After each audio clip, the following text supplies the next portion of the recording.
Doctor Zakir Naik ایک بار پھر سے مشکل کا شکار ہیں، لیکن اس بار ان پر منی لانڈرنگ کا الزام لگایا گیا ہے۔ آپ سب لوگ جانتے ہیں کہ doctor Zakir Naik Islamic research foundation کے سربراہ ہیں۔ وہ ایک پیس ٹی وی نامی چینل بھی چلاتے ہیں جس کو دنیا کے اندر تقریباً 20 کروڑ لوگ دیکھتے ہیں۔ ڈاکٹر ذاکر نائک کو مذہبی طور پر بنیاد پرستانہ خیالات کی وجہ سے دنیا بھر میں متنازع بنا دیا گیا ہے۔ اس سے پہلے آپ کو یاد ہوگا کہ 2016 میں ڈھاکہ میں ہونے والے حملوں کے بعد انہیں بین الاقوامی سطح پر کرٹیسزم کا نشانہ بنایا گیا تھا، کیونکہ ان میں سے گرفتار ہونے والے دہشت گردوں میں سے ایک نے بتایا تھا کہ وہ ڈاکٹر ذاکر نائک کی تقریروں سے متاثر تھا،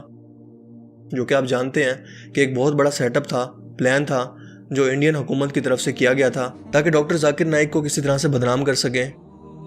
وہ بھلا کس طرح سے برداشت کر سکتے ہیں کہ ایک شخص اپنے چینل کی وجہ سے پوری دنیا کے اندر اسلام کی ترویج کر رہا ہے اور ایسے لاجیکل جواب لوگوں کو دے رہا ہے، غیر مسلموں کو خاص طور پر، جس کی وجہ سے ہزاروں لوگ اس کی وجہ سے مسلمان ہو چکے ہیں۔ ایسے کنٹروورشل سوالوں کے لاجیکل جواب دیتا ہے، کوئی ہندو پنڈت، کوئی مسیح اور کوئی بھی مذہبی رہنما اس کا مقابلہ نہیں کر سکتا۔ ڈھاکہ میں ہونے والے اس حملے کے بعد ڈاکٹر ذاکر نائک کے چینل پیس ٹی وی پر بنگلہ دیش حکومت نے پابندی لگا دی تھی، کیونکہ ان کا موقف تھا کہ وہ مذہبی طور پر نفرت اور غیر قانونی سرگرمیوں میں مصروف ہیں۔ ان کے پیس ٹی وی چینل پر اور اسلامک ریسرچ فاؤنڈیشن پر فنڈنگ کا بھی الزام لگایا گیا کہ اسے ان لیگل طریقے سے فنڈنگ کی جا رہی ہے۔ اس بار انڈین پروسیکیوٹر نے ڈاکٹر ذاکر نائک پر الزام لگایا ہے کہ وہ منی لانڈرنگ میں ملوث ہیں۔ اس کے بعد انڈین حکومت نے اسلامک ریسرچ فاؤنڈیشن پر 5 سال کے لیے پابندی لگا دی ہے۔ اس سے کچھ دن پہلے انڈین حکومت نے ڈاکٹر ذاکر نائک کی اسلامک ریسرچ فاؤنڈیشن پر بیرون ملک سے فنڈنگ لینے پر بھی پابندی لگا دی تھی۔ آپ کو بتاتا چلوں کہ ڈاکٹر ذاکر نائک اس وقت جلاد وطنی کی زندگی گزار رہے ہیں، وہ انڈیا سے باہر موجود ہیں۔ ان پر پابندی کا یہ فیصلہ مودی کی حکومت نے مرکزی کابینہ کے ایک اجلاس میں کیا۔ ڈاکٹر ذاکر نائک کا یہ ادارہ ممبئی میں واقع ہے اور ڈاکٹر ذاکر نائک پر اس وقت دہشت گردی اور منی لانڈرنگ کے الزامات لگائے گئے ہیں۔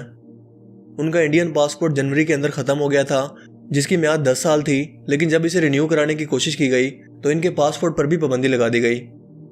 جبکہ ڈاکٹر ذاکر نائک بار بار اس کی تردید کر چکے ہیں کہ وہ اس طرح کی کسی سرگرمی میں ملوث نہیں ہیں۔ انہیں جو بھی فنڈنگ کی جاتی ہے وہ اسلامی ترویج کے لیے اور اسلامک سرگرمیوں کو بڑھانے کے لیے استعمال کی جاتی ہے،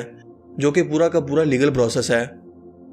پیس ٹی وی پر اس وقت پورے انڈیا کے اندر پابندی عائد ہے اور ڈاکٹر ذاکر نائک کے بارے میں کہا جا رہا ہے کہ ان کے اکاؤنٹ سے منی لانڈرنگ کے ثبوت ملے ہیں، جس سے لاکھوں ڈالر کے اثاثہ جات کا پتہ چلا ہے، اور یہ تمام کے تمام مجرمانہ سرگرمیوں سے بنائے گئے ہیں،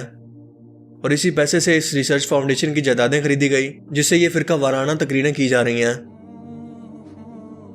ہم سب لوگوں کے لیے یہ سچویشن سمجھنا مشکل نہیں ہے کہ ایسا کیوں ہو رہا ہے۔ ایک ایسا شخص جس کو پوری دنیا میں سننا جا رہا ہے، ایک ایسا شخص جو پوری دنیا کے اندر تمام غیر مسلموں کے سوالوں کے لاجیکل جواب دے کر انہیں سوچنے پر مجبور کر رہا ہے۔ ہر روز 20 کروڑ لوگ اس کے میسج کو سننے کے بعد اسلام قبول کر رہے ہیں۔ کیا بھارت جیسی فرقہ واریت رکھنے والے ملک کے اندر اس طرح کے شخص کا وجود کسی بھی طرح سے برداشت کیا جا سکتا ہے؟ ایک ایسے ملک کے اندر جہاں اگر مسلم لوگ گائیں بھی ذبح کر لیں تو انہیں اسی وجہ سے مار دیا جاتا ہے، انہیں جائیدادیں خریدنے کی اجازت نہیں ہے اور ان پر ہر طرح کے ظلم کیے جا رہے ہیں۔ اسی جگہ پر رہتے ہوئے اگر ڈاکٹر ذاکر نائک جیسا کوئی شخص اسلام کی ترویج کر رہا ہے اور اتنی بڑے پیمانے پر ترویج کر رہا ہے کہ پوری دنیا کے اندر اس کا میسج سنا جا رہا ہے،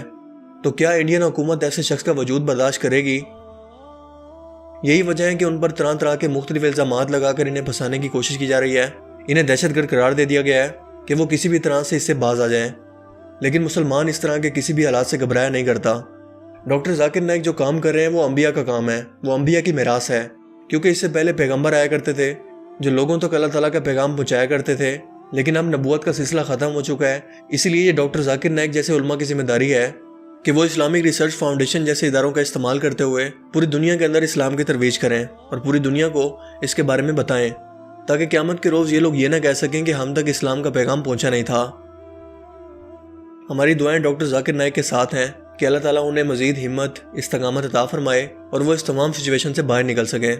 اور دوسری طرف خود کو سیکولر کہنے والا بھارت، اس کا اصل چہرہ یہ ہے کہ وہ جب کسی کو لاجیکل طریقے سے کنونس نہیں کر سکتے، لاجیکل طریقے سے جواب نہیں دے سکتے، تو ان کے پاس ایک ہی آپشن رہ گیا ہے کہ وہ ایسے شخص پر پابندی لگا دیں۔ ڈاکٹر ذاکر نائک کا پیس ٹی وی اس ٹائم دبئی سے آپریٹ ہو رہا ہے اور وہ اس ٹائم جلاد وطنی کی زندگی گزار رہے ہیں۔ اس وقت وہ ملائیشیا کے اندر موجود ہیں، وہ سن 2017 سے ملائیشیا میں ہی رہ رہے ہیں۔ اللہ تعالیٰ ان کو استقامت عطا فرمائے اور وہ اسی طرح سے اپنے اس کام میں، اپنے اس مشن کے اندر، اس جہاد کے اندر بڑھ چڑھ کر حصہ لیتے رہیں اور وہ کبھی بھی اس سے ڈی موٹیویٹ نہ ہو۔